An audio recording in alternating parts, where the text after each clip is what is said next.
Bilang suporta sa mga hakbang patungo sa mas malalim na pag-unawa sa kultura at relihiyon ng Islam, patuloy ang advokasya ng Kabakan West District para sa programang Arabic Language and Islamic Values Education o mas kilala sa tawag na ALIVE.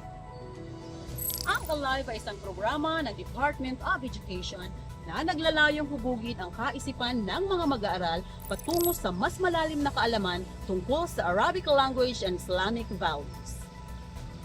Samahan niyo kami sa panibagong episode ng Kotaba Tours, Kung saan ating lalakbayin ang mga ordinaryong paaralan na may extraordinaryong kwento. Isa sa mga mahalagang bahagi ng pagsusulong ng ALIVE ang pagkakaroon ng mga assetage o mga guro na nagtuturo ng wikang Arabic at mga prinsipyo ng Islam.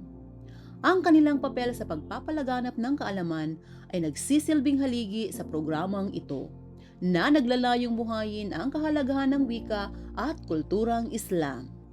Maliban sa pagpapasama nito sa kurikulum ng edukasyon, ipinagmamalaki ng Lumayong Elementary School ang kanilang pagpapatupad ng mga Islamic symposiums kung saan iba't ibang aspeto ng aral ng Islam at kultura nito ang tinatalakay.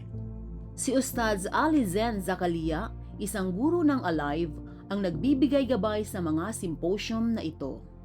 Nagpapasalamat po ako kay Sir Romelito G. Flores, CESO 5, at kay Dr. Agabay K. Candalayang, our Division Map Coordinator, and also Ma'am Aida S. Dilon, Supervisor ng Kabakan West, and sa aming butihing School Head, Dr. Habi D. Balayanan, at siya rin po ay kasalukuyang District ALIVE Coordinator. Nais ko pong magpasalamat sa pagkakaroon po ng ALIVE. Dahil dito, sir, napag-isip-isipan ko po na magkaroon ng Islamic Symposium kada end of the month. Kung saan ang mga Bangsamoro learners po natin is mas lalo pa nilang malaman ang kahalagahan ng ating rehiyon at kung ano ba dapat ang ating dapat gawin sa pananampalatayang Islam, at importante po ay ang kahalagahan ng knowledge or ang tinatawag namin na ilmu. Siya kano agama at tano agama Islam.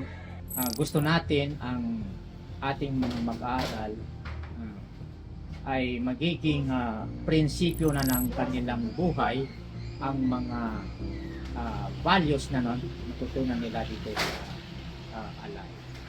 Gusto na rin natin na ang mga matutunan nila dito ay magiging gabay nila sa pang-araw-araw nilang buhay at magkaroon ng magandang epekto sa kanilang sarili.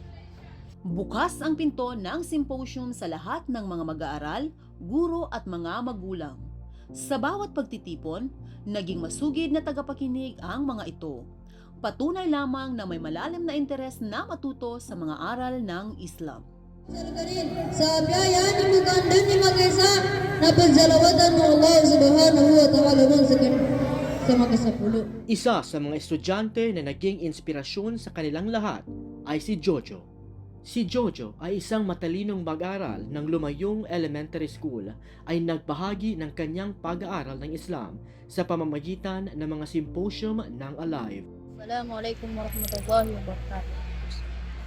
Ganat sa kinaamong ko sa symposium na natawang ko inimbay kalbihan ng kapangagi sa ilmu. Ang doon natawang ko yame to kabiyapya sa palangay. Pinakamalaking natutunan ni Jojo ay ang kahalagahan ng pagmamahal sa kapwa at pagtutulungan. Ipinagmamalaki niya na ipatupad niya ang mga ito sa kanyang araw-araw na buhay.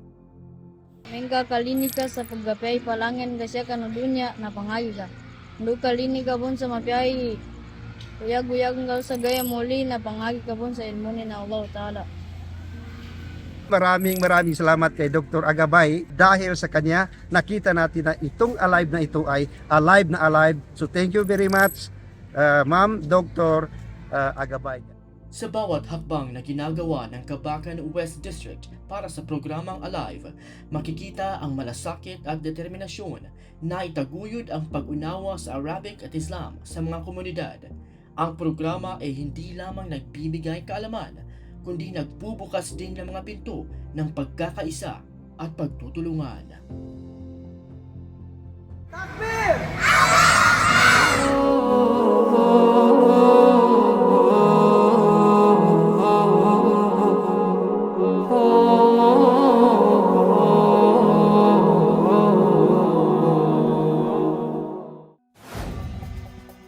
Tiyan ang latest mula sa Cotabato Division.